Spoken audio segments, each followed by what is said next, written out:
it is, but you know what? He did that earlier in the year against Miami down here. He took one in for a score to help us win a game down here, a comeback win. He really has had a great year. I'm a much better football coach when Tracy Porter and Jabari Greer are playing. Why did Jabari Greer leave the game? Yeah, he strained a groin early in the first half, and he was able to fight back through that and come back out there. But he strained a groin. Not a lot of sense, not a lot of tips, but you guys. Very seldom, and he's the least sacked quarterback in the National Football League. But it's more than that. You know what? Hits on a quarterback, lots of times are more meaningful than sacks on a quarterback. Especially, Peyton's done a great job here in the last several years about taking a dive and going down and not taking a hit. He takes a hit when he follows through and throwing the football. We were able to get, I don't know, it was up near the 15, 16 times we were able to hit him. Those are effective, changing the clock in his head. We were able to move him off the spot a lot of times, even in a three-man rush. We tried to change the plan from a three-man, four-man, five-man, six-man, and seven-man rush at times, and all that was part of the design of how we did it from the start of the game to the end of the game, and we couldn't show everything at the start. We were just hoping we could stay close in the game, or we could have some things in the fourth quarter that we didn't have to use in the first quarter. What did you do? Did you change by series, Greg? No, what we did in the first quarter, we were 34 in our three package. The whole second quarter, we leaned on the 4-3 package and our nickel package.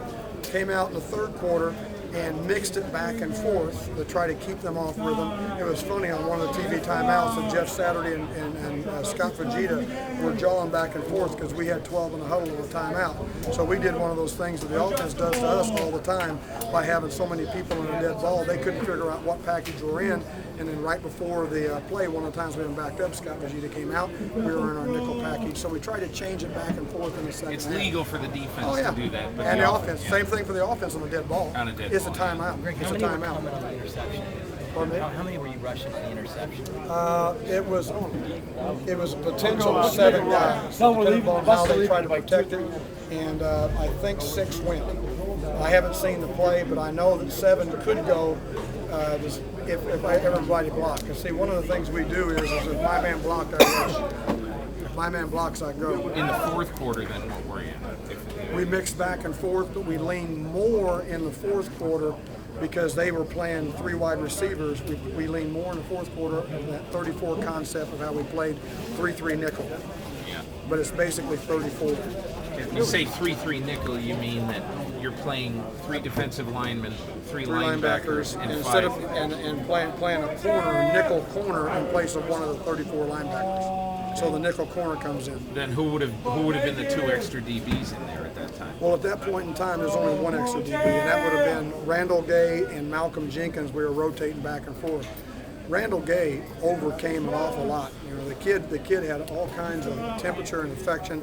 He came down 3 days ago with an upper respiratory infection. He fought through all that kind of stuff.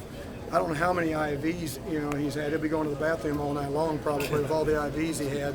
But we try to rotate him in and out of the ball game. So when we're in that 3-3 package, the nickel would be Randall Gay or Malcolm Jenkins, depending upon who was up and who was fresh at the time. In the last 3 games that you played Peyton Manning, you personally, Jacksonville twice, 1 Washington, he completed 71%. You only sacked him 1 time. Now, you did beat him once. Okay, but he didn't have nearly the same efficiency. Was your plan then the mixed looks? Our plan was to mix more looks. When we played them in Washington my last time, we had a bunch of injuries going into that game, and we had to stay pretty vanilla in that ball game just because of some of the people we played. Last year, we weren't near as, just because of the philosophy of Jacksonville, of me, kind of babysitting that program last year. We weren't as multiple because that's not the idea of the Jacksonville defense. Here, I'm in charge of it here. That was all handled before the contract was signed, and Peyton wanted us to be aggressive. One of the weird things we do, we got 27 ways to add up to 11. Tonight we used an awful lot of them. What do you mean 27 ways? Packages of defense, meaning that we have all these kind of names on different guys that are going to go out to play certain positions. And just one other thing about the way you played him, everybody tries to disguise on Peyton. Do you think the difference might have been the fact that you're showing them not only, you know, maybe a zone, maybe man, whatever, but you're showing them different It does personnel cause groups. him to think longer, to be not quite as decisive. And in all honesty, Peter, the practice comes from going against Drew Brees in practice. Drew and he are so similar in their mechanics. And we've had a lot of tough plays that we've given up to Drew in practice that we learn on not to do those things in ball games. Right. So the fact that we're able to do those things against Drew in practice helps you when you go against a guy like Peyton. You know, you take a look at the quarterback. We played against pretty good quarterbacks this year. Hey, you want some peanut butter and a glass full of salt or whatever? Help yourself.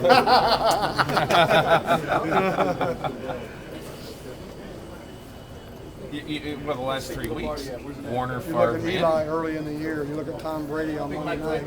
You look at the last 3 weeks have been first ballot Hall of Fame quarterbacks. You know, so we've earned it. We've come the hard way. We've played a lot of pretty good football this year. They're going to leave me on the bus, but I don't know. Thanks a million, Greg. Really appreciate it. The package on Tracy's interception.